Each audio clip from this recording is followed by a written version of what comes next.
네, 안녕하세요. 오늘은 공조냉동기계기술사 제125회 제4교시 4번 문제를 풀어보도록 하겠습니다. 먼저 문제를 읽어보면 기후변화 협약에 대하여 다음 사항을 설명하시오입니다. 괄호 1번 리우데 자네이루 환경회의, 괄호 2번 교토의정서, 괄호 3번 파리협정, 괄호 4번 키갈리 개정서입니다. 여기서 리우데자네이루, 그리고 교토, 그리고 파리 이 세 개는 기후변화에 대한 이야기고요. 그다음에 키갈리는 이제 오존층에 대한 이야기입니다. 그래서 조금 이 두 가지가 기후변화, 오존층에 대한 이야기가 밀접한 관계가 있긴 하죠. 근데 서로 다르기 때문에 그것들을 구분을 해서 한번 오늘 설명을 한번 해보도록 하겠습니다. 문제를 쓰면서 시작해 보도록 하겠습니다.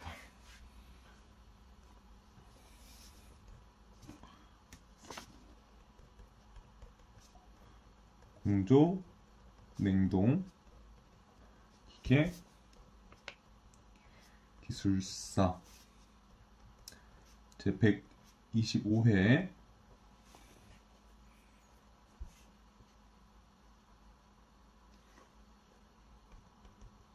제4교시 4번 문제입니다. 문제를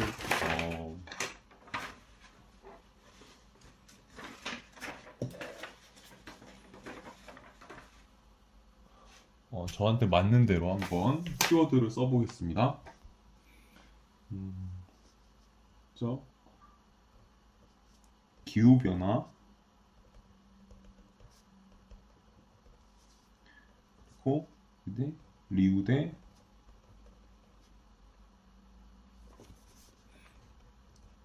자네이루,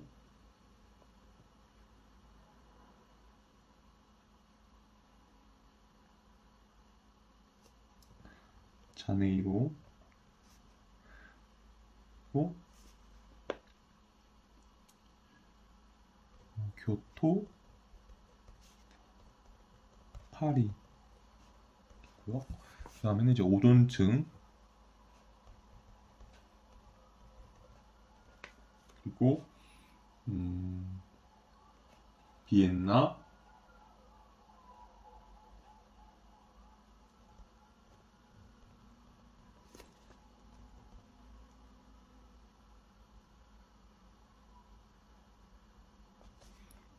그리고 몬트리올,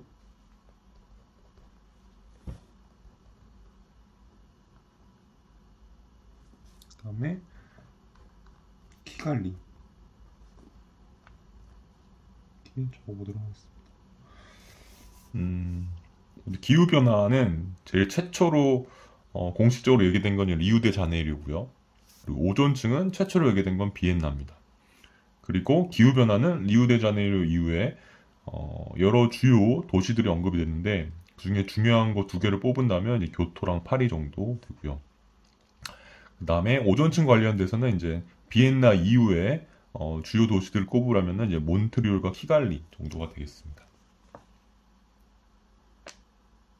그래서 처음 공부하시거나 아니면은 이렇게 특별한 구분 없이 공부했던 분들은 이제 뭐 협약, 협정, 뭐 의정서, 개정서, 뭐 이렇게 잘 이해가 안 되는 말들이 엄청 비슷비슷한 말들이 엄청 많이 사용이 되죠.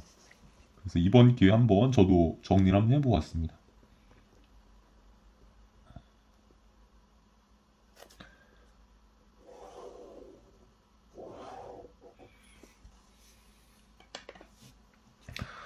크게 세 개로 구분을 해서 오늘 이제 살펴볼 것이고요.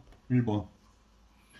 먼저 이런 뭐 협정, 협약, 뭐 의정서, 개정서 이런 것들이 큰 범주를 우리가 조약이라고 얘기합니다. 그래서 조약을 구분을 한번 해볼게요. 먼저 조약.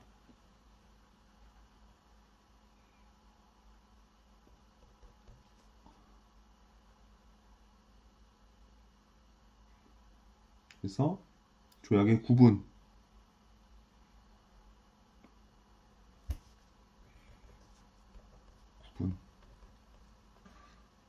살펴볼 것이고요. 그 다음에 두 번째로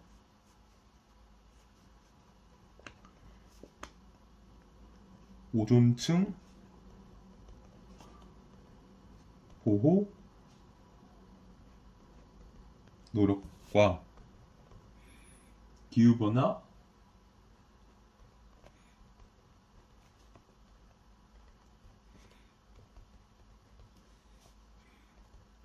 대응 노력 한번 살펴볼게요. 3번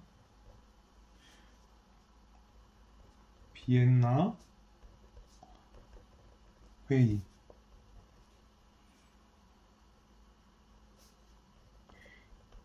이유와 리우데 자네이로 회의 이후에 대해서 한번 살펴볼게요.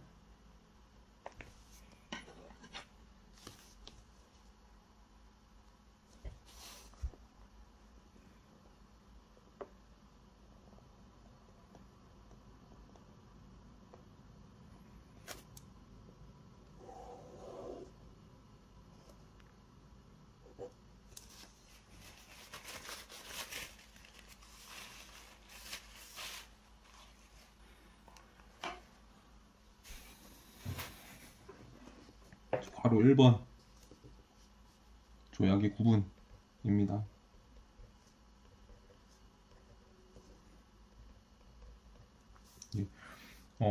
이제 키워드를 쓸 때는 이제 기후 변화를 먼저 썼고, 오존층을 좀 나중에 썼죠. 근데 문제를 풀어나갈 때는 오존층을 먼저 쓰고 기후 변화를 나중에 뒤로 쓸게요. 그리고 오존층 보호 노력의 그런 최초 시발점은 비엔나 회의라고 보시면 되고요. 기후변화 대응 노력의 그런 최초 시발점은 이제 리우데 자네이로 회의 또는 뭐 얼스 서밋이라고도 하는데 이따가 다 같이 써드릴게요. 그래서 이렇게 세 항목에 대해서 이제 문제를 풀어볼 것이고요. 네, 괄호 1번 진행해 보도록 하겠습니다.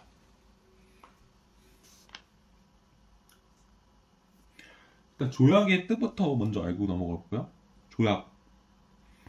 조약이라는 것은 이제 서면 형식 문서죠. 서면 형식으로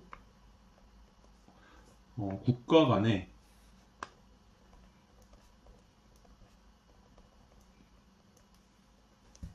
체결되는 합의입니다.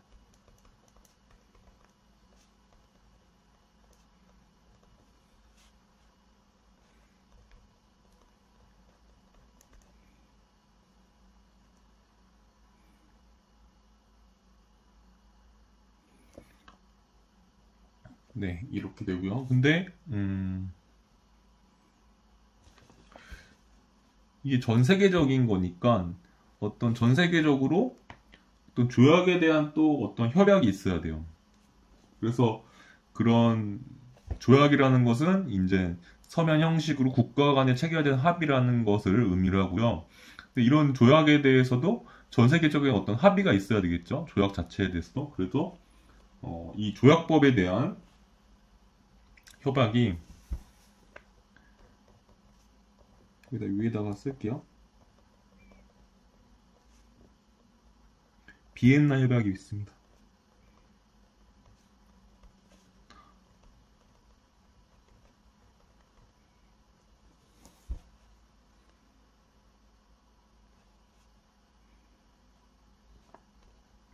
(1969년입니다)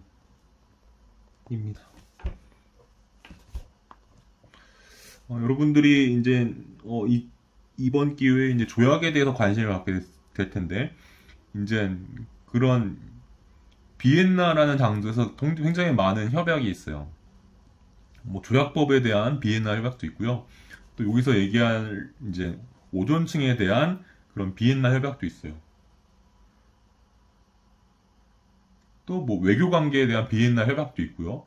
그래서 여러분들이 그냥 비엔나 협약이라고 해서 딱 한 가지만 있는 건 아니고요. 주제에 대해서 뭐 다른 시기에 굉장한 많은 협약들이 있기 때문에, 그리고 그런 협약은 보통 도시 이름을 따기 때문에, 비엔나 협약이라고 해서 어떤 한 가지 협약만 있는 건 아니에요. 되게 다른 그런 협약도 있을 거예요. 그리고 좀 더 덧붙여줬으면은 이제 비엔나라는 이름을, 아마 비엔나의 영어 이름이 빈일 거예요. 빈. 이렇게. 혹시나 빈 협약으로 나올 수도 있으니까, 이렇게 혹시나 이제 유럽 다 다녀오셨겠지만, 네, 안 다녀오신 분들도 계시겠죠. 이제 비엔나 빈 같은 도시다 이렇게.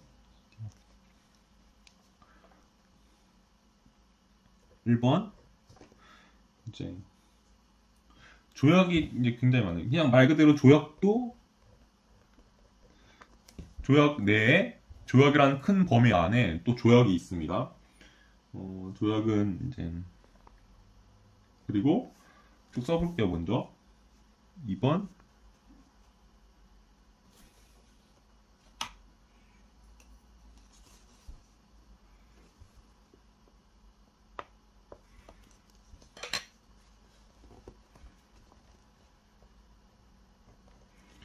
규약이라는 것도 있고요. 그리고 3번 헌장이라는 것도 있고요.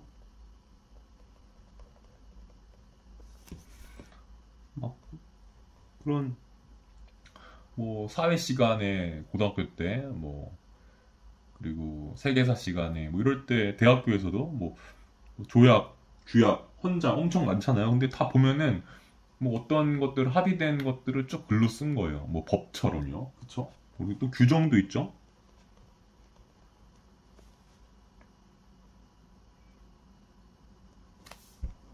그리고 또 협정도 있죠. 협정은 또 다른 말로는 이제 합의하고도 구분해서 쓰기도 합니다. 그리고 6번 협약, 협정 협약. 뭐 크게 다른 것 같진 않죠. 그리고 7번 의정서. 그리고 8번 얘는 이제 개정서. 여기서의 개정서는 의정서를 개정한 걸 개정서라고 합니다. 그리고 9번 교환각서.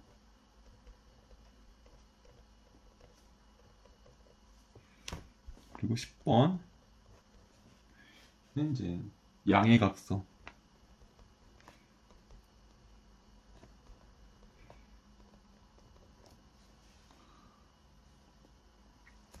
영어로 한 번씩 써볼게요.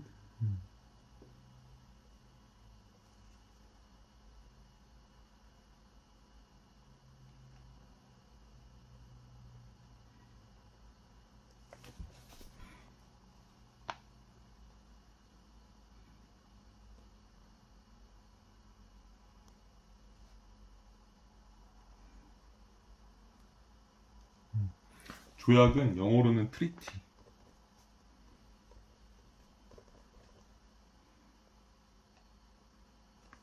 그리고 규약은 커비넌트.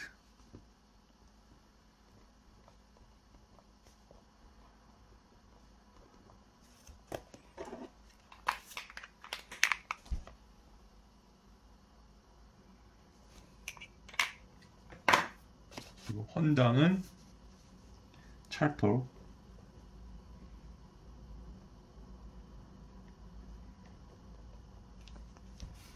규정은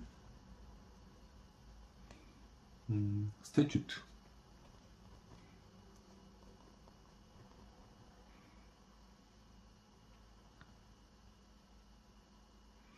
그리고 협정 또는 하그리, 얘는 어그리먼트입니다.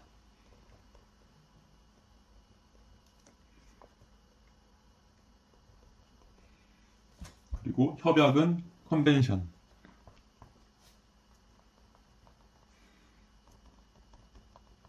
영어로 의정서는 이제 프로토콜.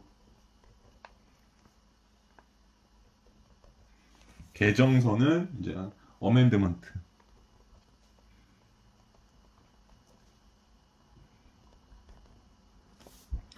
교환각서는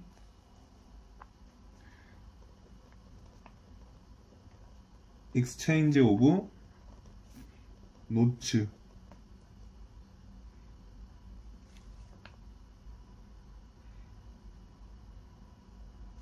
양해각서는 메모런덤.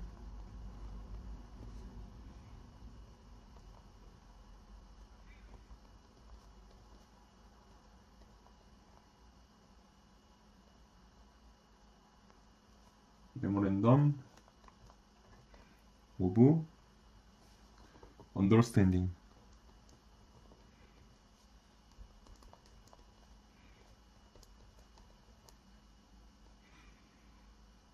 이렇게 되겠습니다. 제가 이게 하나하나를 이렇게 디테일하게 설명드리기는 어렵고요. 제가 그렇게 디테일하게 구분할 수 있는 것도 아니고요. 이렇게 비슷한 말들을 엄청 여러 개의 단어들이 쓰인다는 걸 알고 계시면 되고요. 전체적으로는 다 거기서 거기다 이렇게 이해를 하시면 되고요. 약간 어떤 법, 아니면 규칙, 아니면 서로의 협의문, 뭐 이런 식으로 인식을 하면 좋으실 것 같고요. 단지 이제 실제 상황에서 이거를 조약으로 붙일 거냐, 규약으로 붙일 거냐, 규정으로 붙일 거냐, 뭐 협약으로 붙일 거냐, 의정서로 붙일 것이냐, 영어로는 뭐 프로토콜, 컨벤션, 뭐 스태튜트, 트리티, 뭐 메모랜덤 오브 언더스탠딩, 어떤 걸로 정할지는 그냥 그때의 그 상황, 그리고 그것에 그런 합의한 내용들의 어떤 그런 서로 간에 지켜야 되는 정도의 강도, 이런 것들을 보고서 규칙적으로 정하게 된다고 합니다. 전체적으로는 이제 큰 의미는 거기서 거기라고 보면 되는데, 그런 상황이라든가 아니면은 그런 서로 간의 합의 강도에 따라서 이제 이름이 결정된다, 이렇게 보시면 될 것 같아요. 그래서 조약이라는 큰 범위 안에 조약도 있지만 또 규약, 헌장, 규정, 협정, 협약, 이렇게 다양하게 있습니다.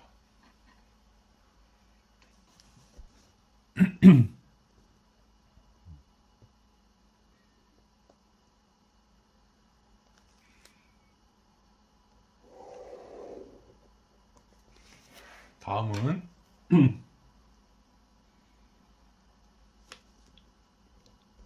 바로 2번 오존층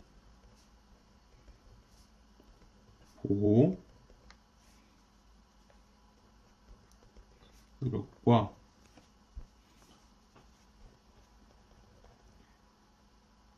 기후 변화 대응 노력입니다. 큰 따옴표를 한번 구분을 한번 해볼게요. 오존층 보호 노력과 기후변화 대응 노력이 되겠습니다.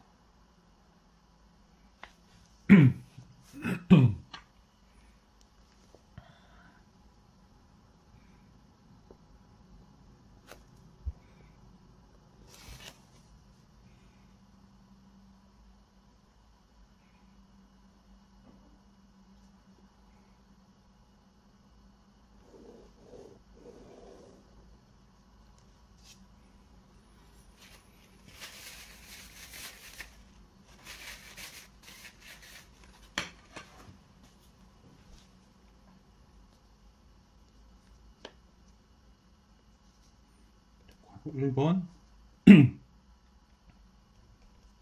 이렇게 왔다 갔다 쓸게요. 처음에는 오존층 보호 노력고요. 얘는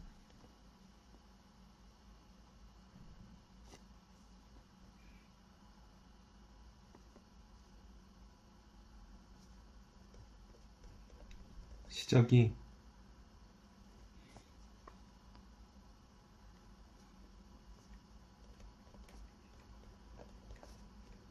비엔나 회의입니다. 1985년입니다.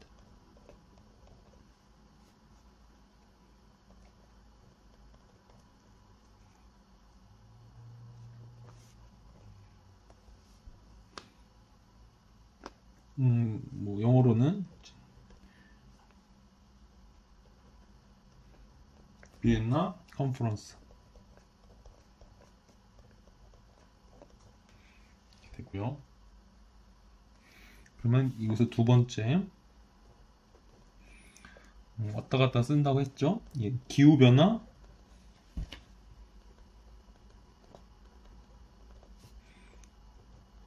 대응 노력입니다.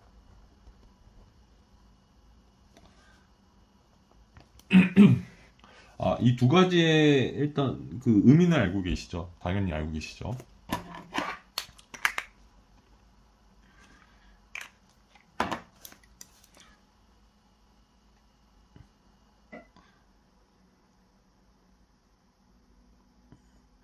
기후변화, 먼저 오존층이라는 것은, 성층권 정도에 있나요? 대기권, 성층권, 이렇게 뭐 쭉 이렇게 있죠. 지구로부터 멀어질수록, 근데 아마 성층권 정도 있었던 것 같은데, 그럼 오존층이 이제 그런 태양으로부터 이제 지구로 입사되는 그런 빛 중에서 자외선을 흡수하는 역할을 하죠. 근데 이 오존층이 그런 프레온 가스들에 의해서 이제 많이 파괴가 됐어요. 그래가지고 이제 자외선들이 이제 원래 오존층에서 조금 흡수가 되는데 그게 이제 바로 지표면에 도달하게 되는 것이죠. 그럼 지표면에 이제 동물들이라든가 아니면 식물들 또는 인간 또는 뭐 건축물 이런 것에 대해 이런 것들에 이제 나쁜 영향을 끼치게 되는 거죠. 그래서 그런 오존층이 파괴되지 않도록 우리가 자외선을 직접 쐬면은 위험하기 때문에 오존층을 이제 파괴되지 않고 보호될 수 있도록 노력을 해야 된다라는 개념에서 출발한 그런 거고요. 기후변화 같은 경우는 이제 이런 우리가 어떤 생산활동 아니면은 어떤 상업활동을 하면서 이산화탄소가 배출이 됩니다. 그 외에도 온실가스라고 하는 그런 기체들이 있죠.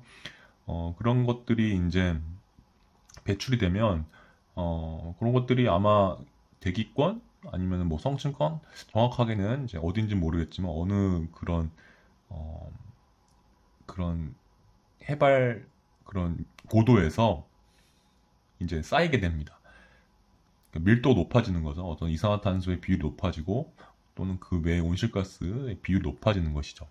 그러면 이런 태양으로부터 지구에 입사되는 그런 빛이 이제 쭉 오다가 지표면에 도달을 합니다. 근데 그 중에서 일부는 반사가 되기도 하고요. 또는 지표면에 반사가 되기도 하고 또는 지구도 온도를 갖고 있기 때문에 지구 복사도 있습니다. 그래서 뭐 태양에서 들어오는 입사되는 빛 중에서 반사되는 빛 또는 지구에서 복사되는 빛 등이 이제 그런 온실가스들에게 흡수가 돼서 이제 다시 재방사를 하게 됩니다. 지표면으로. 그러면 지구도 예를 들어 정상 상태라면 들어오는 뭐 열만큼 어느 정도 나가는 열이 있어야 될 텐데 계속 들어오는 열이 더 많은 상태인 거죠.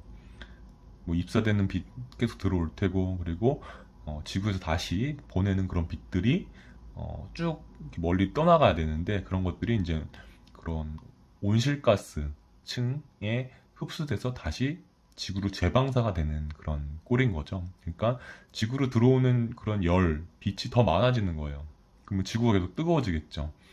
뜨거워지다 보면은 이제 뭐 지금까지도 아직 2도는 오르진 않았지만 그런 평균 온도보다 2도 이상이 계속 올라가게 된다면은 이제 전 세계에 그런 악영향을 끼친다고 합니다. 뭐 동물, 식물 이런 것들에 악영향을 끼치게 되고 그래서 그런 것들을 막자라는 그런 개념에서 출발한 것이 이제 기후변화 대응 노력입니다. 얘의 시작은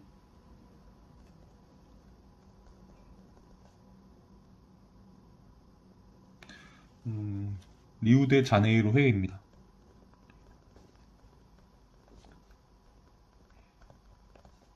자네이로로 통일을 할게요. 회의고요. 얘는 1992년입니다.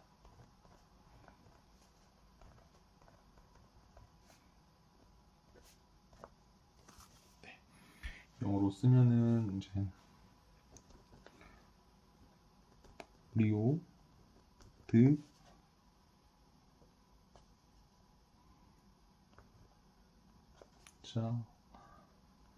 자네이로 컨퍼런스.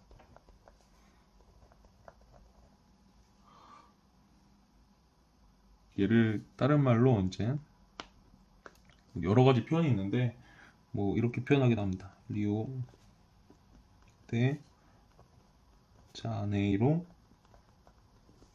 얼스 서밋이라고도 합니다.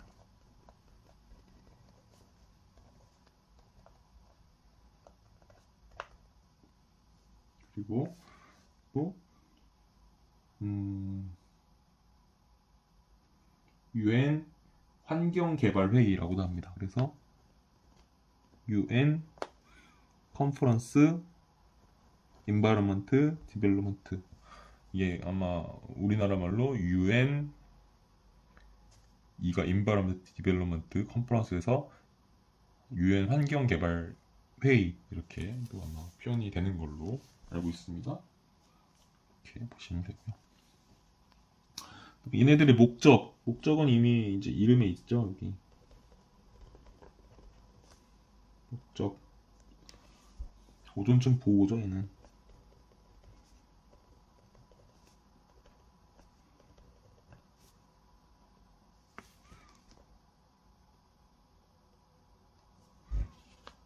그리고 얘 같은 경우는 이제 목적이 기후변화 대응.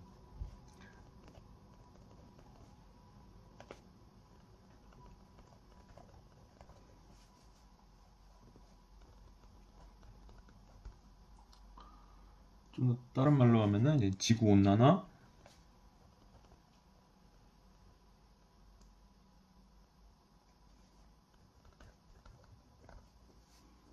대응. 이렇게 되겠죠.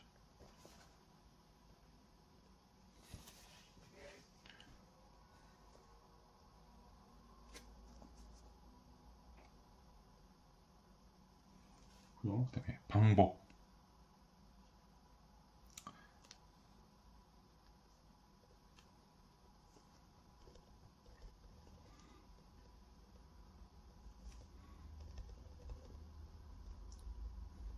오존층을 보호하는 방법은 주로 오존층을 파괴하는 프레온 가스들이 냉매인데요. 우리가 냉매를 많이 사용하고 그런 냉매가 이런 기기에서 이제 조금씩 뭐 누설되는 양 또는 뭐 제조 과정 또는 뭐 운반 과정에서 누설되는 양 아니면 또 다 쓰고 나서 이제 폐기할 때에서도 이제 그런 증발이거나 기화되는 양 그런 것들이 이제 성층권에 다다르면서 오존층 파기가 되는 거기 때문에 얘는 이제 냉매 사용을 제한하는 방식으로 보호가 돼야 됩니다.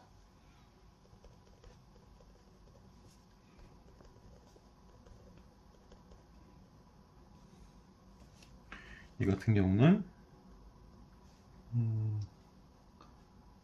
온실가스 방법이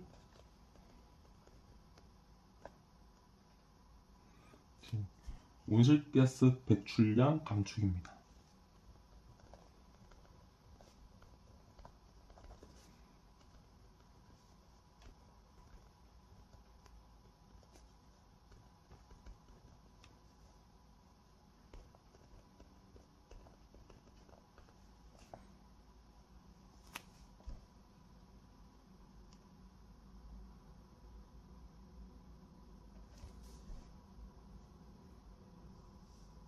그리고 이 회의에서의 조약은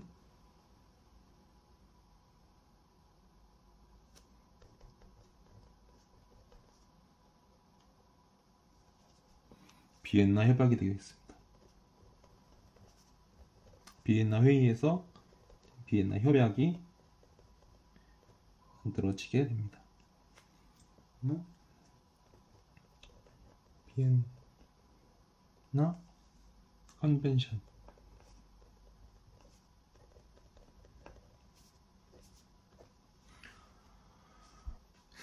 컨벤션이죠, 협약은. 그리고 이 같은 경우는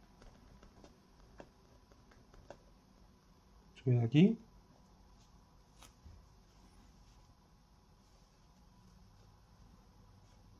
뭐 리우 협약이라고 하는 보통 부르죠. 네, 리우 대 자네이로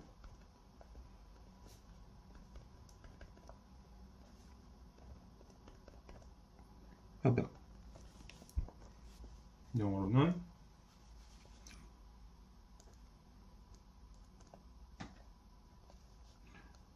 리우 드 자네이로 컨벤션.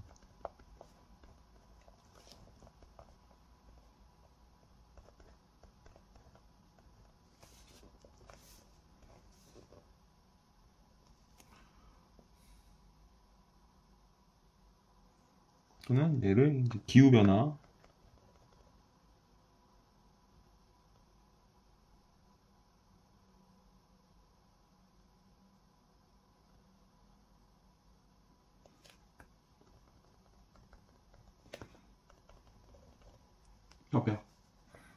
협약라고도 합니다.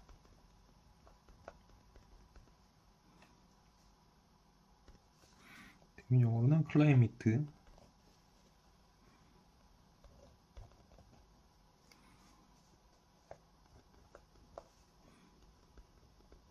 체인지 컨벤션.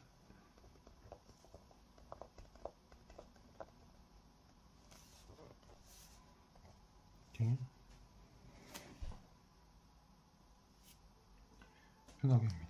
표현하기도 합니다.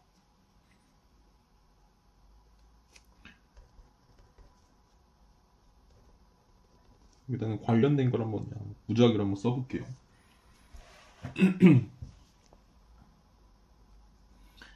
여기는 뭐 이런 프레온가스에 대해서 쭉 써볼게요.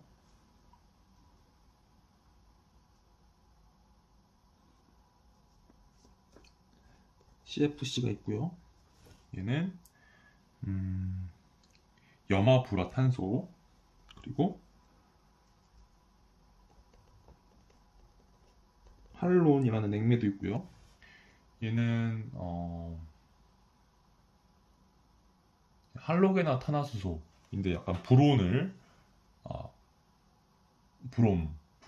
이제 함유하고 있는 그런 브롬이 하나의 구성 인자인 그런 탄화수소로 알고 있고요. 그 다음에 CFC를 조금 개선한 게 이제 그런 오존층 파괴 효과를 좀 줄인 게 HCFC고요. 그리고 여기서 이제 더 오존층 파괴 지수를 낮춘 것이 이제 HFC죠. 얘는 염화불화탄소, 얘는 수소와 염화불화탄소, 얘는 수소와 불화탄소라고 보시면 됩니다. F는 플로우죠. 얘는 이제 오존층 파괴 지수는 낮은데 또 이제 지구 온난화 그런 지수가 크기 때문에 이것도 이제 또 다른 걸로 대체되고 합니다. 그래서 그 다음에는 이제 HFO, 수소와 불화, 올레핀 이렇게 보시면 되고요. 그 다음에 뭐 자연 냉매들도 있겠죠.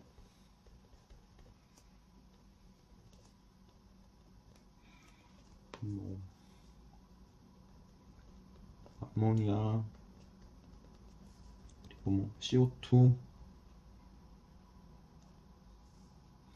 그리고 물, 그리고 프로판,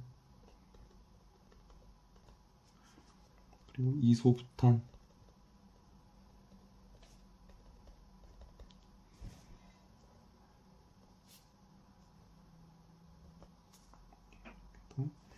있고요.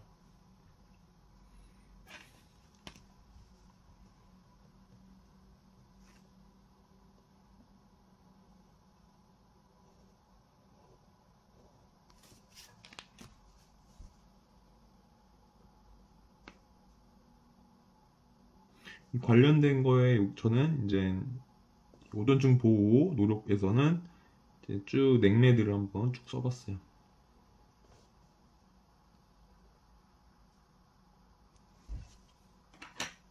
그 다음에 이제 기후변화 대응 노력에서의 관련은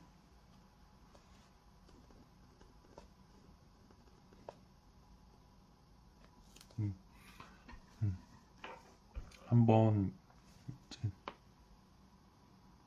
그 오존 아니 그 온난화, 지구 온난화, 기후 변화를 일으키는 그런 온실가스, 6대 온실가스를 한번 쭉 써볼게요. 그래서 CO2, 그다음에 CH4, 그다음에 N2O. 이거 N2O입니다. NO2랑 헷갈리는 경우가 있어요. 그다음에 HFC, 그다음에 PFC, 그다음에 SF6 이렇게 되겠습니다. 얘는 우리나라 말로 이산화탄소,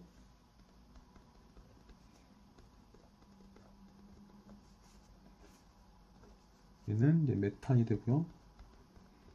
CH4, N2O는 이제 아산화질소, 이산화질소가 아닙니다. HFC는 이제 수소와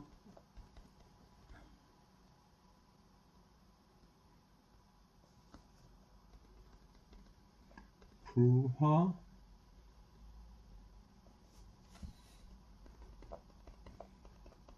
탄소.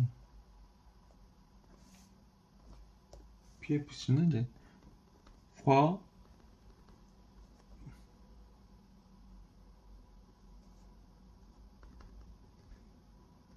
불화탄소.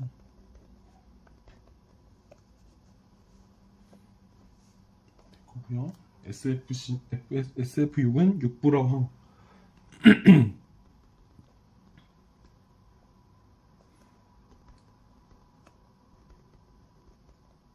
되겠습니다.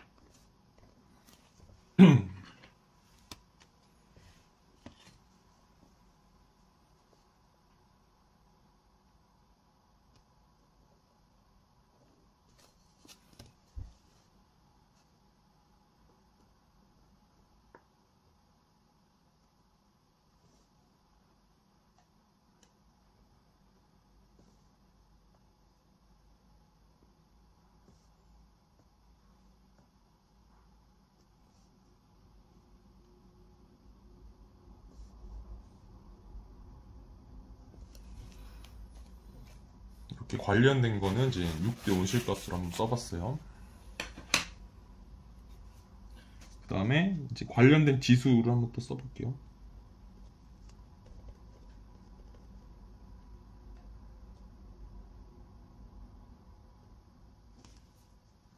얘는 이제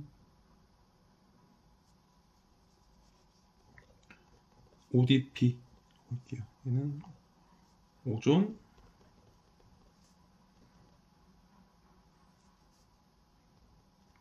디플레션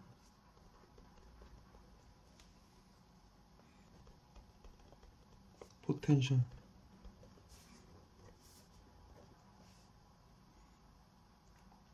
또 오존층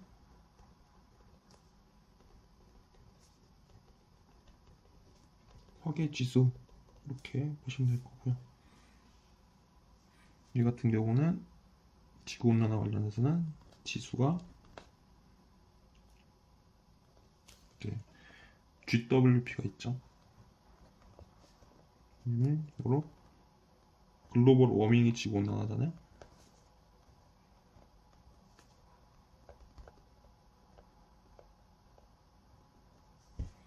포텐셜.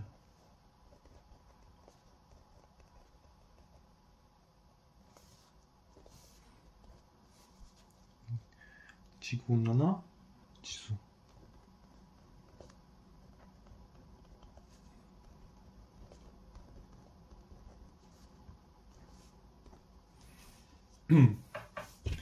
오존층 파괴 지수는 이제 프레온 가스 중에서 이제 CFC 11의 ODP를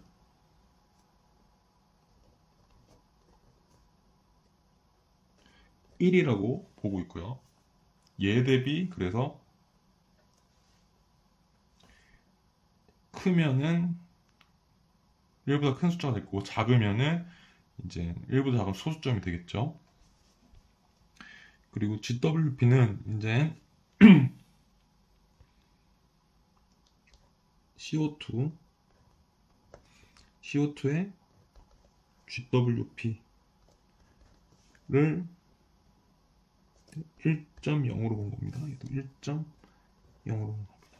그래서 GWP, ODP는 각각 CO2 그리고 CFC를 기준으로 얼마만큼 지구온난화가 더 일으키느냐, 얼마만큼 더 오존층 파괴를 일으키느냐 그런 거겠죠.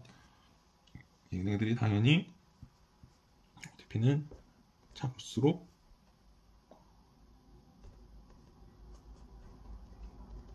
좋다.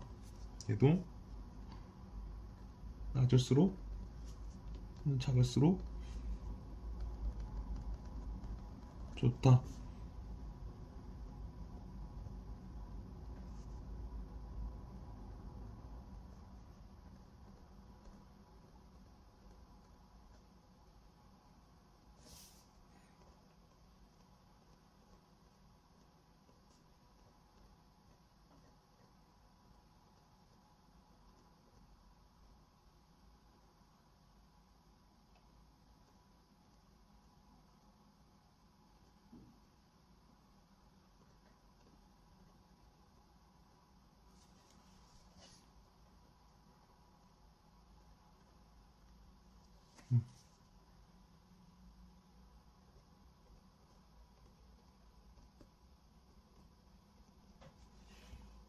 네, 됩니다.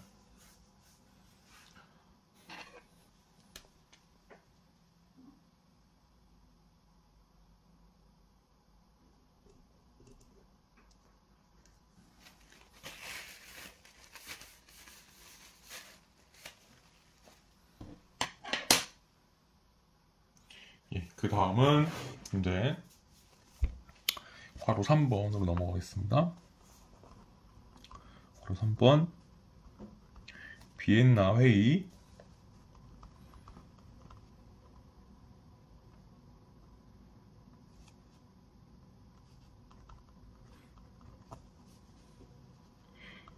이후와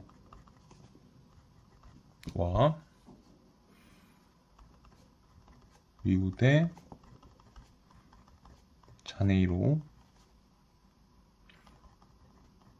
회의 이후에 대해서 한번 살펴보겠습니다. 그래도 큰 따옴표 하면은 이제 회의 이후 그리고 리우 대 자네이로 회의 이후 이렇게 두 개를 보시겠습니다.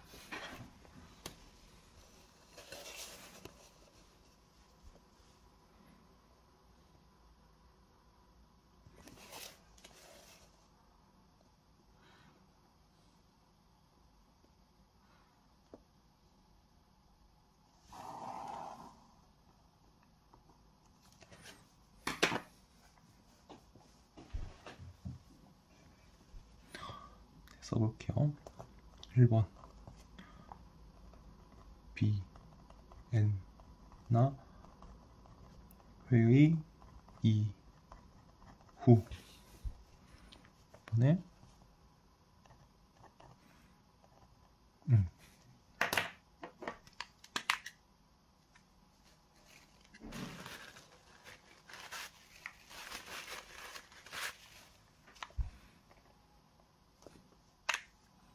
리우데자네이루 회의 이후입니다.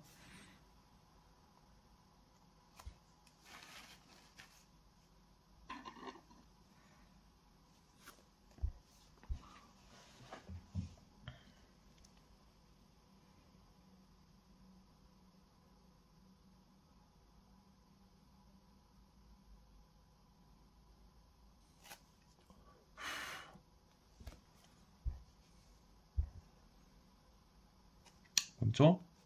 비엔나 회의가 1985년에 있었죠.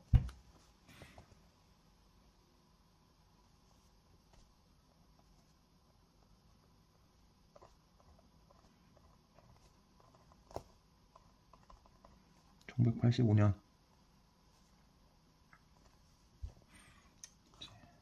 비엔나 회의를 통해서 비엔나 협약이 이제 맺어졌죠.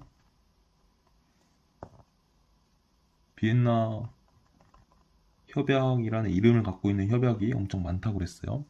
요거는 이제 오존층 파괴 관련, 오존 보호 노력에 관련된 것이라는 것이고요.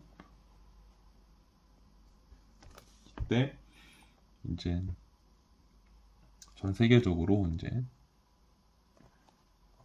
오존층을 이제 보호하자, 오존층 보호에 대해서 동의를 했습니다.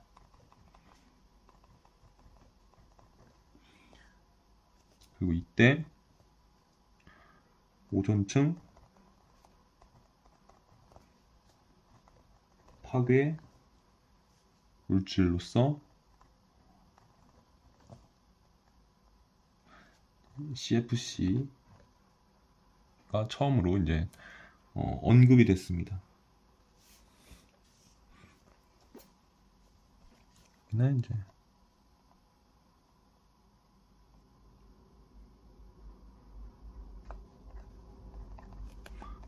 리우데 자네이로 회의 이후, 이거는 리우회의라고 더 많이 얘기를 하긴 합니다. 리우.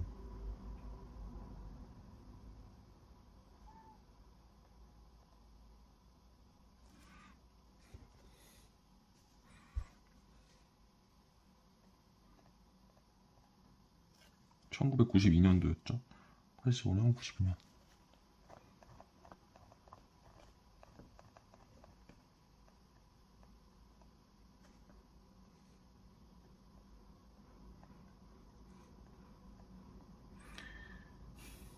이때 이제 여기서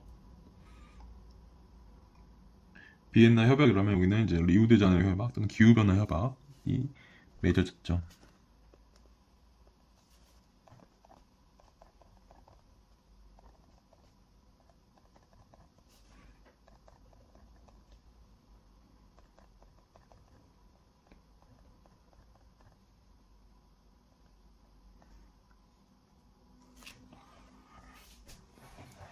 이때 이제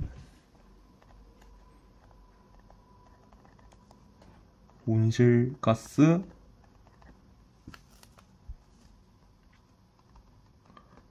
배출량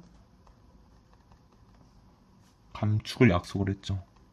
감축 약속을 하게 됩니다. 참석한 나라들. 그래서 이제 부속서 1에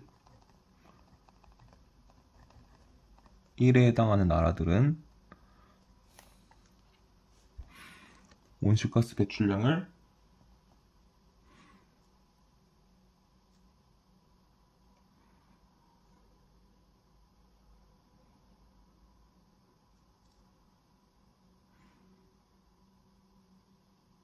이제 배출량이라고 할게요. 배출량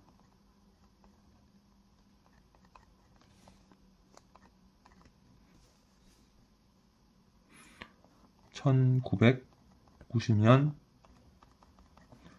수준으로 감축을 하는 거죠. 부속서 1에 해당되는 국가들은. 그리고 부속서 2에 해당하는 국가는 주로 선진국들인데요. 참고로 부속서 1에는 부속서 2에 있는 나라들도 포함이 되어 있습니다. 부속서 1의 일부가 부속서 2입니다. 여기서 일부가 선진국인데요. 선진국이 개도국의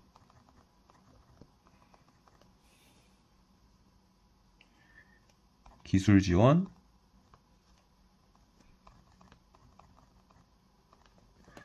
재정 지원을 하자, 해야 한다, 이렇게 그런 내용을 담고 있습니다. 이 기후변화 협약에. 그 다음에 어쨌든 어떻게 보면 계속 부속서 1이냐 부속서 2는 1에 포함이 되어 있으니까 부속서 1이냐 아니냐 이렇게 구분이 되는데, 그래서 비부속서 1이라고 있습니다. 여기에 해당되는 나라들은 뭐 노력은 하되 근데 감축 의무는 없습니다. 그 말은 부속서 1에 해당하는 나라들은 감축 의무가 있죠.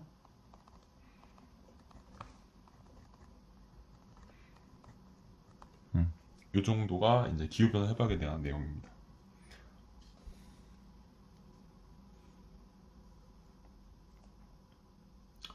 이게 이제 사람들마다 다 다를 수 있어요. 나는 이제 이런 것들을 알면은 좀 좋겠다 싶어서 제 위주로 적은 거고요. 이제 여러분들은 이제 아직 정리가 안 된 사람들은 제 거 바탕으로 정리하셔도 되고, 이미 정리가 끝난 사람들은 이런 큰 골자만 보시고 본인이 이미 정리해 놓은 그런 자료들을 순서만 이제 맞게 이제 배열해 보시면 될 것 같고요. 그 다음에 제 거에서 조금 더 추가하고 싶은 사항들은 뭐 또 추가하시면 되는 식으로 서브노트로 완성해 나가시면 되겠죠. 그리고 비엔나 회의에서는 회의 이후에서는 1985년 이후가 이제 1987년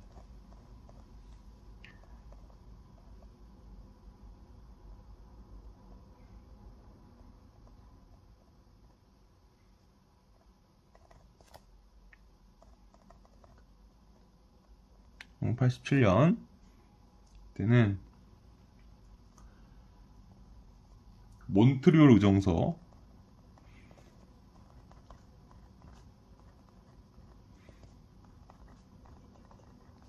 이게 제일 중요합니다. 이 비엔나 회의, 오존층 보호 이쪽에서는 몬트리올 의정서 제일 중요합니다.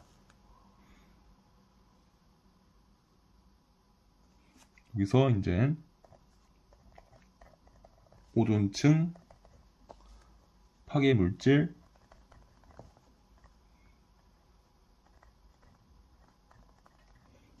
뭐 사용량 감축하자 이런 내용이 있었죠.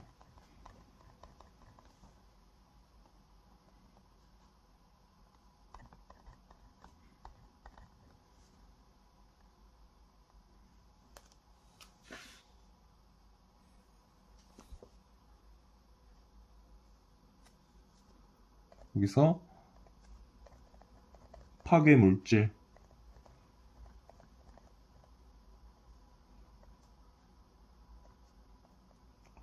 몇 가지를 규정을 합니다. 8가지를.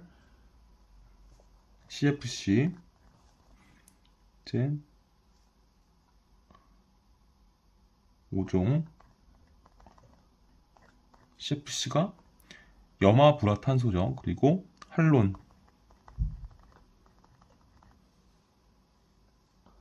세종.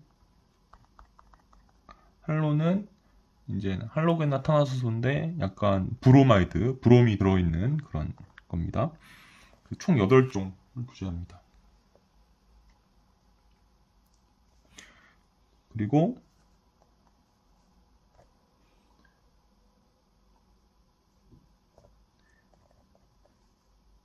대체물질, 이런 냉매 대체물질, 기존 냉매를 대체하는 대체냉매, 대체물질 개발하자.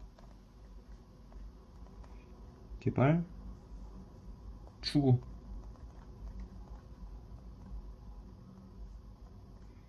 이렇게 되어 있고요. 그리고 그래서 선진국이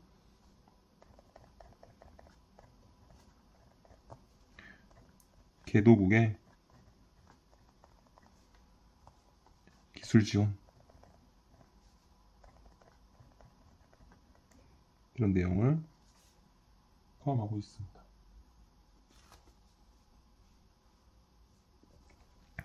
그 다음에 이제 이쪽에서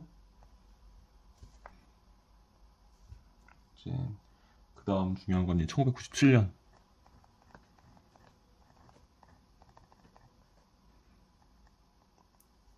이게 이제 교토 의정서입니다.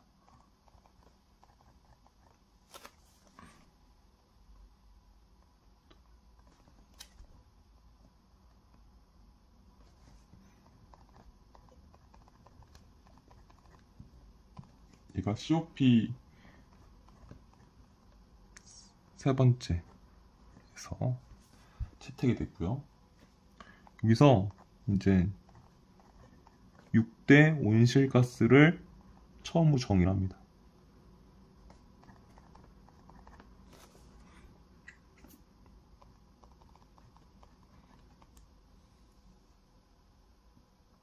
그 다음에 부속서 1회에 대한 국가는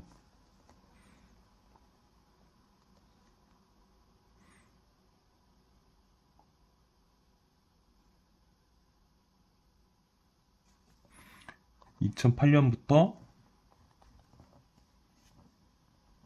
2012년까지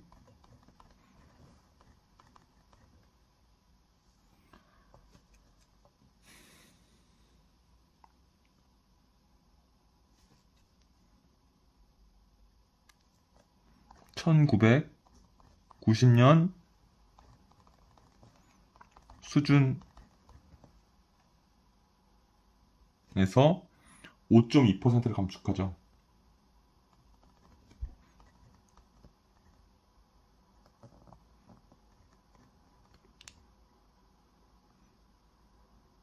그건 아마도 1990년대 그 온실가스 배출량을 최대로 보고, 예, 뭐 그 사이에 뭐 오를 수도 있었겠지만 2008년부터 2012년에는 얘의 5.2%, 1990년대보다 마이너스 5.2%한 그 값의 수준으로 만들자, 이런 얘기인 거죠. 이게 8, 9, 10, 11, 5개년도에 각각에 대해서 이렇게 5.2% 이하인지 아니면은 이때 시작해서 2012년까지 완료를 하면 되는지는 이제 조금 더 찾아보시면 좋겠습니다. 되고요. 그 다음에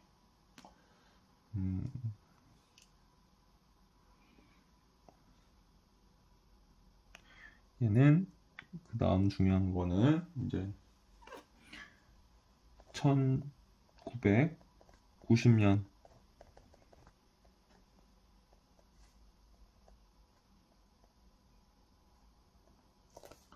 이제 몬트리올 의정서를 이제 개정을 합니다. 런던 개정서.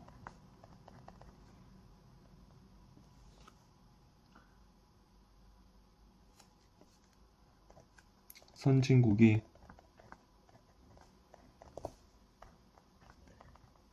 개도국의 재정 지원 하자,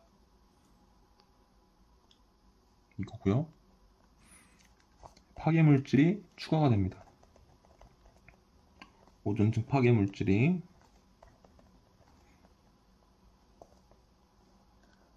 CFC 10종, 그리고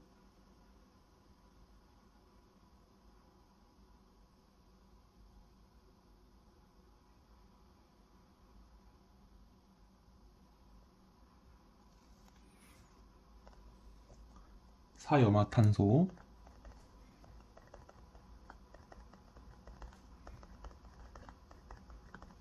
그리고 메틸클로로포름,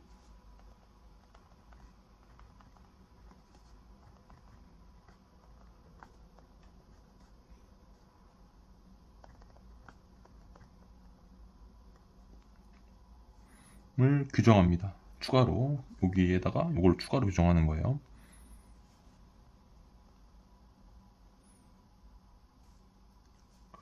여기서는 이제 그 다음 중요한 게 2010년입니다.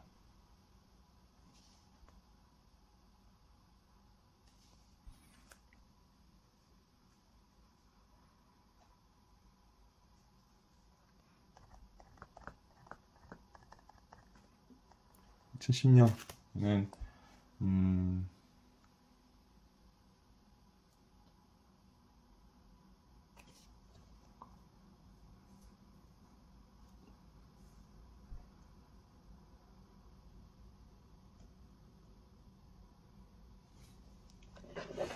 얘가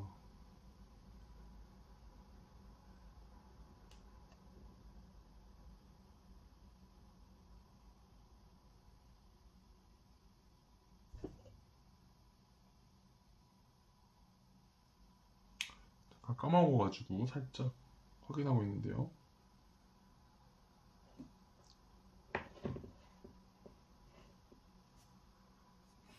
(2010년은) 이제 칸쿤 합의입니다. 멕시코 칸쿤이죠. 칸쿤 합의. 얘는 어그리먼트였을 거예요. 네. 얘는 COP 16. 얘는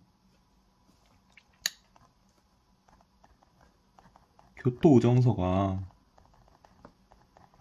이제 2012년까지잖아요. 그러니까 얘를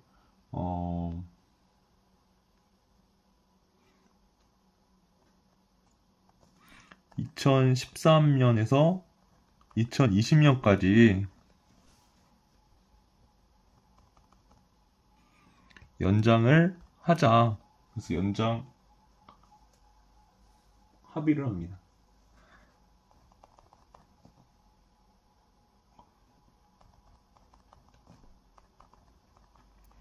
이면은 차근차근히 이제 단계별로 나가는데, 아마 이 이유는 2020년 기준으로 좀 획기적으로 새로운 그런 뭐 협약이라든가 아니면 조약을 만들려고 하는데, 2012년 끝난 2013년부터 2020년까지 이제 비게 되는 거죠. 그래서 그걸 이제 교토 정서를 좀 더 보완해서 그걸 이제 연장을 하자, 이렇게 합의를 하게 됩니다. 그 다음은 여기 오존층 관련해서는 1992년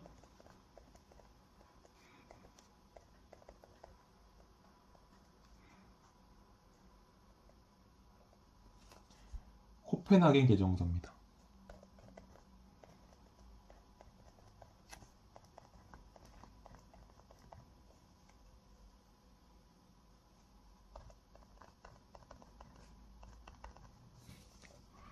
이때 파괴물질이 추가로 규정이 됩니다.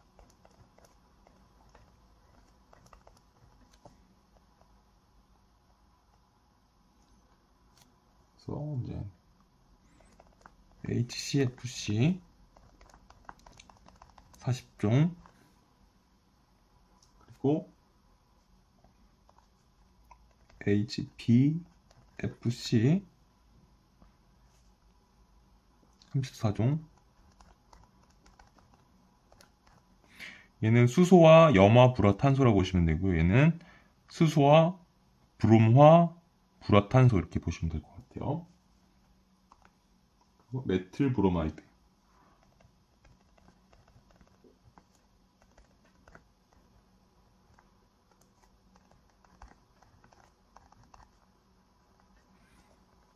이렇게 추가로 규정합니다. 코펜하겐 개정서에서.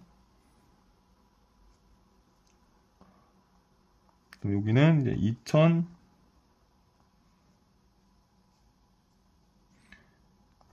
2011년 여기는 이제 칸쿤 합의 뒤에 더반 플랫폼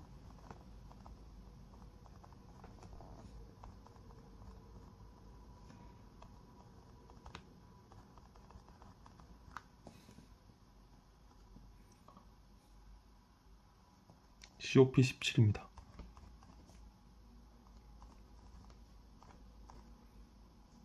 얘는 이제 2020년 이후에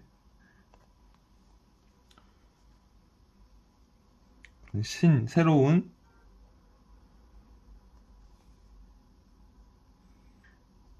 기후변화,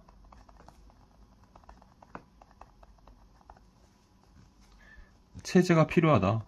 그리고 체제 출범을 합의합니다.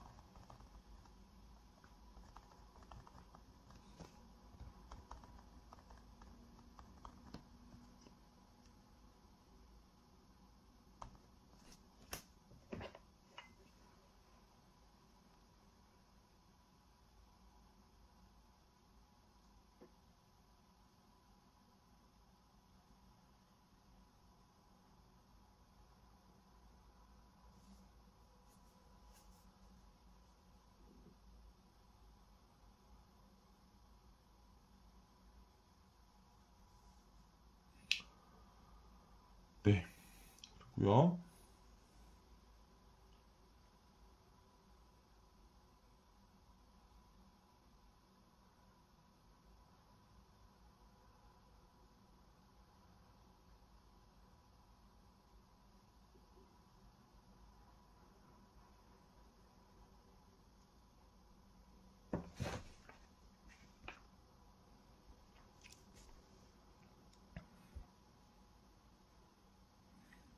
그리고 이제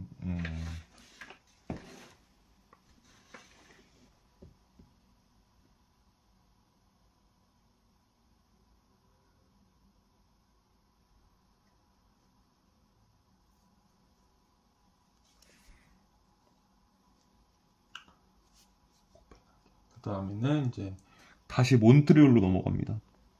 이 몬트리올 의정서 있죠. 그래서 1997년 몬트리올 개정서.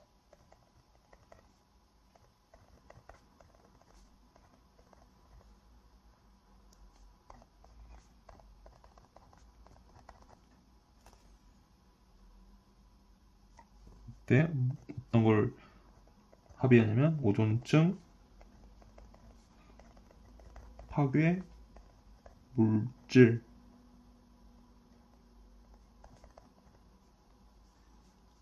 대한 수출입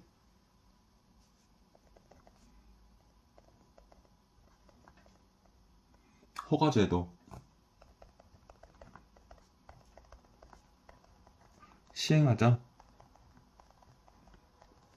이런 거죠.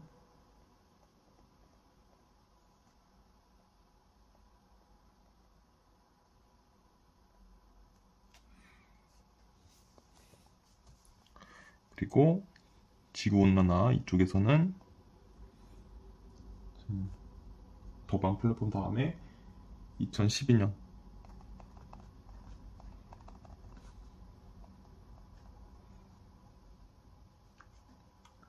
도하 개정서를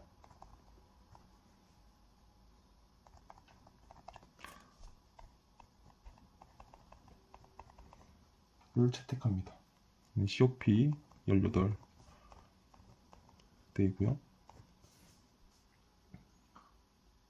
얘는 이제 칸쿤 합의에서 교토정서를 이제 2013년에서 2020년까지 연장 합의를 했었죠. 이때 이제 2013년에서 2020년까지 연장을 설정하게 됩니다.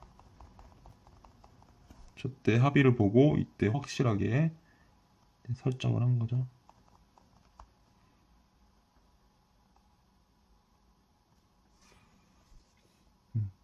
그리고 1999년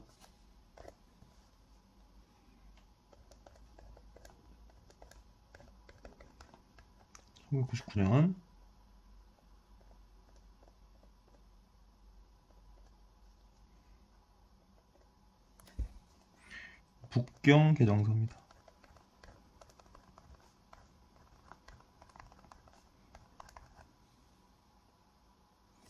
이때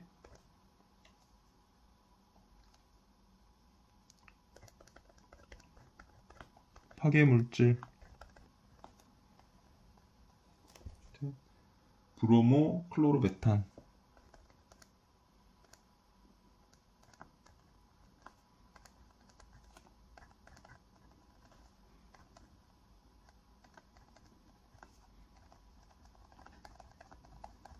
추가합니다.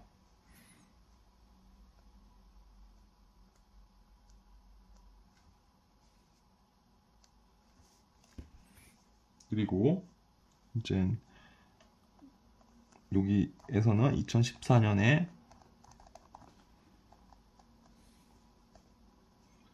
리마 선언을 합니다.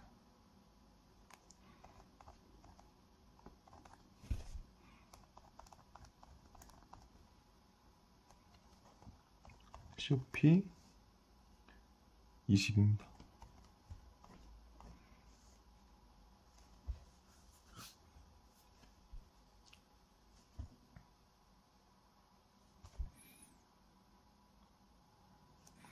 이때 이제 신기후 변화 체제 출범 준비를 하게 됩니다.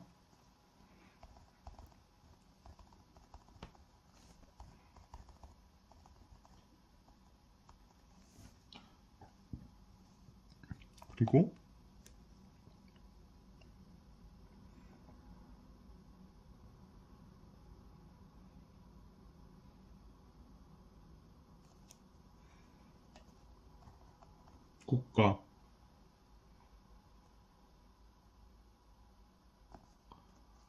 국가별 기여 방안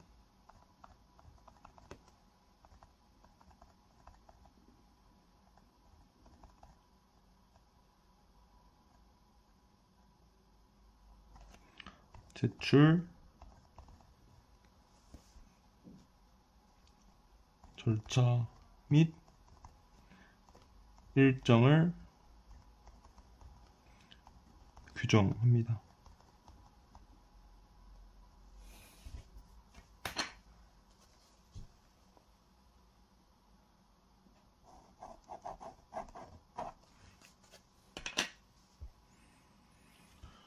선언이라는 거는 이제 영어로는 액션이라고 하고요. 플랫폼은 이것도 플랫폼 우리가 알고 있는 그런 플랫폼의 의미랑 좀 다른 의미의 플랫폼인 거예요. 그리고 협약도 컨벤션도 우리가 뭐 컨벤셔널 이런 거는 좀 약간 장소처럼 느껴지는데 그런 거랑은 다른 의미로 쓰이는 거죠. 어떤 회의 뭐 아니면 협약 뭐 이런 거죠. 그리고 마지막인데요. 여기는 이제 2016년입니다.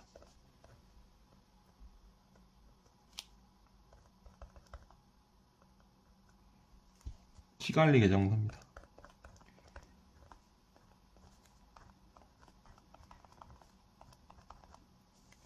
여기서 파괴 물질이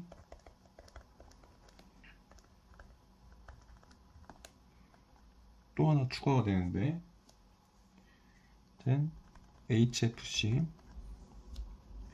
18종이 이제 추가가 됩니다.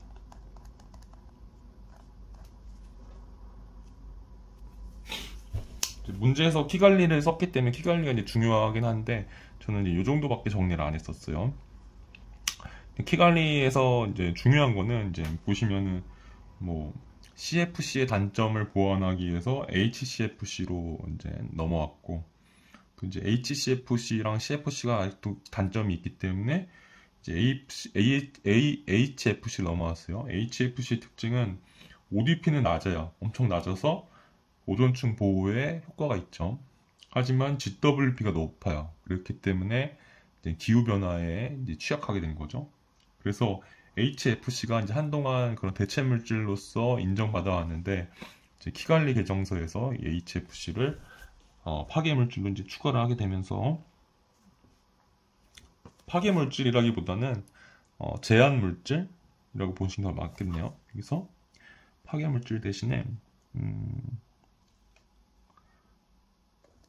사용 제한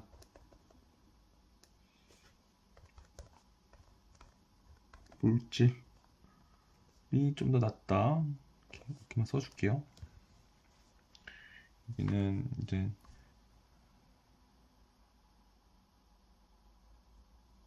이 정도로만 하고 제한 물질 더 낫다 이렇게 쓸게요. 이쪽에서는 이제 2015년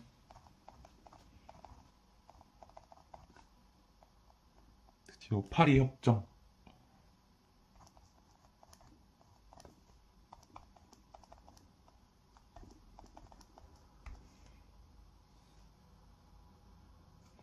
COP21입니다.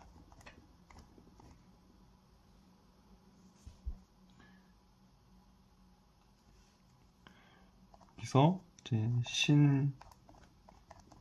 신기후변화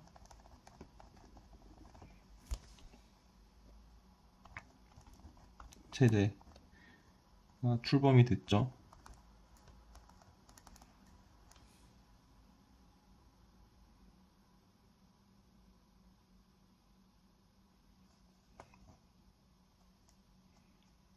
(2020년부터입니다) 그리고 내용은 이제 지구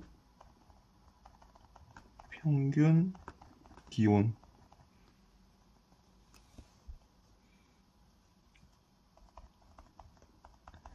상승을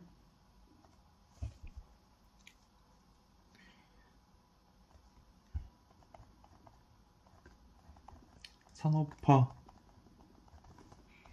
이전의 지구 평균 온도 대비 2.0°C 이내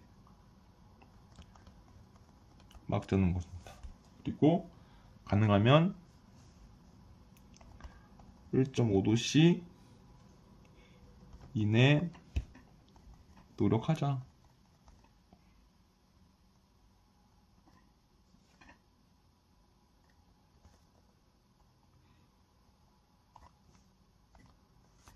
이런 내용입니다.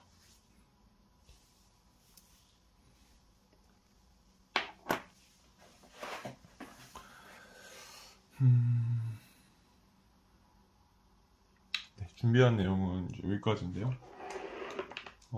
먼저 오늘 제가 그런 오존층 관련된 이론, 그리고 기후변화나 온실효과 관련된 이론을 다루기보다는 이런 조약, 그리고 오존층과 기후변화에 있어서의 그런 주요 회의, 그리고 협약, 그리고 뭐 의정서, 협정 이런 거 위주로만 다뤄봤어요. 그래서 여기서의 기술적 이론은 없고 좀 이제 각종 전 세계의 그런 노력들을 좀 요약한 거에 가깝다 보시면 되죠. 기술적 이론보다는.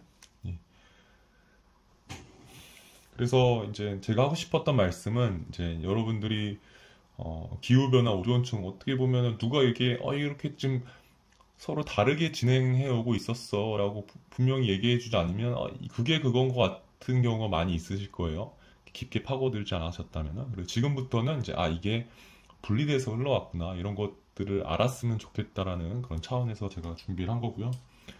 그리고 제가 이렇게 쭉 이제 비엔나 회의 이후, 그리고 리우데자네이루 회의 이후 제가 쓴 거는 제 위주로 쓴 거고요.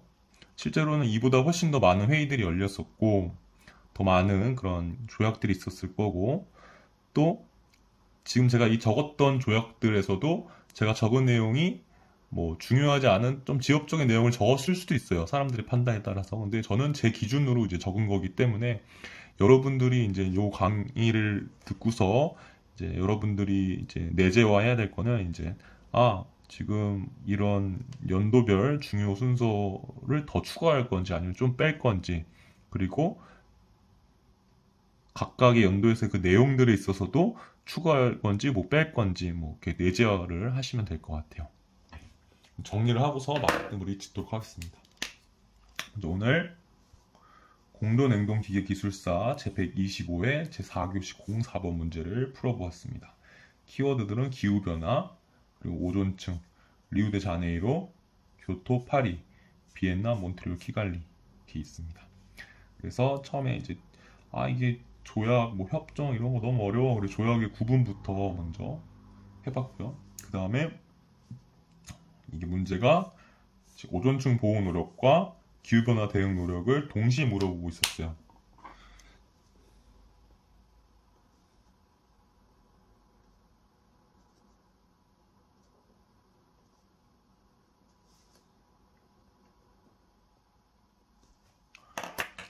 그리고 오존층 보호 노력은 이제 비엔나 회의 이후부터 이제 본격적이 되고요. 기후변화 대응 노력은 이제 리우데자네이루 회의 이후부터 진행이 됩니다.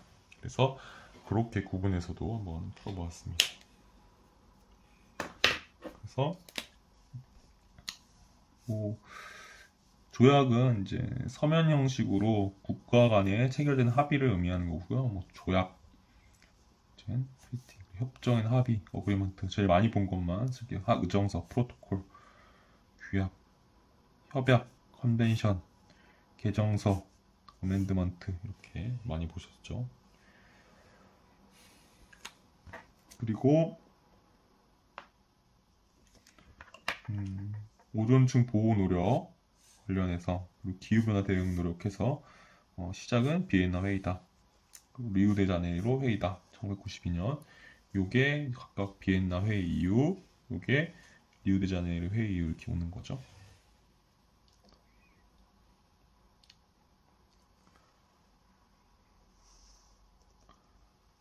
이제 방법만 더 보면 냉매 사용 제한, 그리고 온실가스 배출량 감축 통해서 이제 하는 것이고요. 이 비엔나 회의에서는 이제 비엔나 협약을 맺었죠. 리우데자네이루에서는 리우데자네이루 협약은 기후변화 협약을 맺었고요. 네, 여기는 뭐 더 다들 아시는 내용일 거라 보시고요. 그리고 1985년에 이제 비엔나 협약, 비엔나 회의에서 그리고 1987년에 몬트리올 의정서 여기서 좀 더 구체적으로 내용이 이제 정리가 된 거죠. 그리고 그 위에는 개정서, 그리고 개정서 이렇게 있습니다. 이때는 1992년 기후변화 협약이 이제 만들어졌고요. 이 회의에서 그리고 교토정서에서 조금 중요하게 좀 더 정의가 됐습니다. 그리고 칸쿤 합의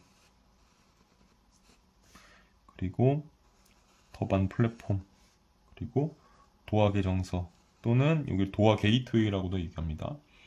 2014년 리마 선언 2015년 파리 협정 이렇게 있고요. 중요한 거는 이제 이렇게 보시면 되죠. 비엔나 협약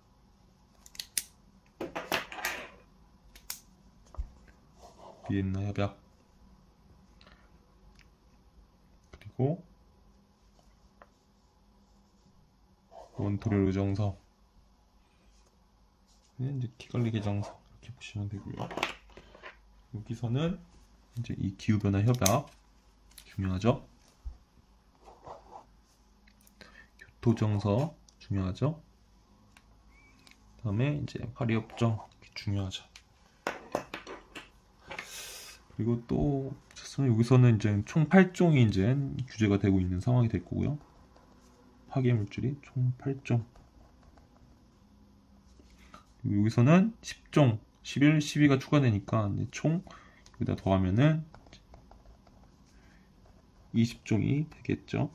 8에다가 11을 하면 여기는 이게 더하면은 74, 75죠. 그러면은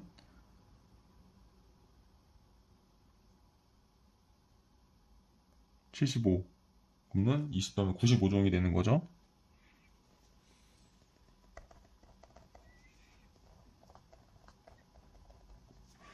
그리고 여기에 이제 하나가 추가되니까 총 96종이 되는 거죠. 여기는 18종이 추가되니까 총 114종이 되는 거죠. 여기까지 보시면 될 것 같습니다. 뭐 조금이라도 도움이 되셨으면 좋겠습니다. 장시간 들어주셔서 감사합니다. 고생하셨습니다.